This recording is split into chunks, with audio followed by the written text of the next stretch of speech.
2026 সালে মালয়েশিয়ার visa processing করতে আপনার কতদিন সময় লাগবে? সো এখানে ৩ টা স্টেপ আছে। ফার্স্ট স্টেপ হচ্ছে আপনার ভার্সিটি অ্যাপ্লিকেশন। আপনি যদি ভার্সিটিতে অ্যাপ্লিকেশন করেন তাহলে হচ্ছে অফার লেটার পাইতে আপনার মোটামুটি ১ থেকে ৩ দিন সময় লাগে। সেকেন্ড হচ্ছে অফার লেটার পাওয়ার পরে আপনার ফার্স্ট যে কাজটা করতে হবে সেটা হচ্ছে ইএমজিএস ফি জমা দেওয়া। সো আপনি ইএমজিএস ফি জমা দিলে 1 উইকের মধ্যে আপনার ইএমজিএস অনলাইন হবে এবং প্রসেসিং অলরেডি স্টার্ট হয়ে যাবে। দেন ইএমজিএস পুরোপুরি কমপ্লিট হইতে আপনার হচ্ছে ১৫ থেকে ২০ দিন সময় লাগবে।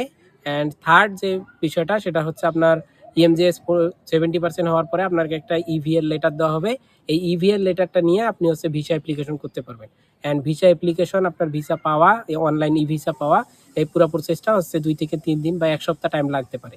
সো আমরা বলতে পারি যে পুরা প্রসেস আপনার ১ থেকে ১.৫ মাস এনাফ। সো আপনি যেই ইনটেকে যাবেন সেই ইনটেকের ১ থেকে ১.৫ মাস আগে থেকে আপনার অ্যাপ্লিকেশন শুরু করে দেবেন। তাহলে হচ্ছে আপনি মেইন টাইমে একদম মালয়েশিয়া পৌঁছে যাইতে পারবেন।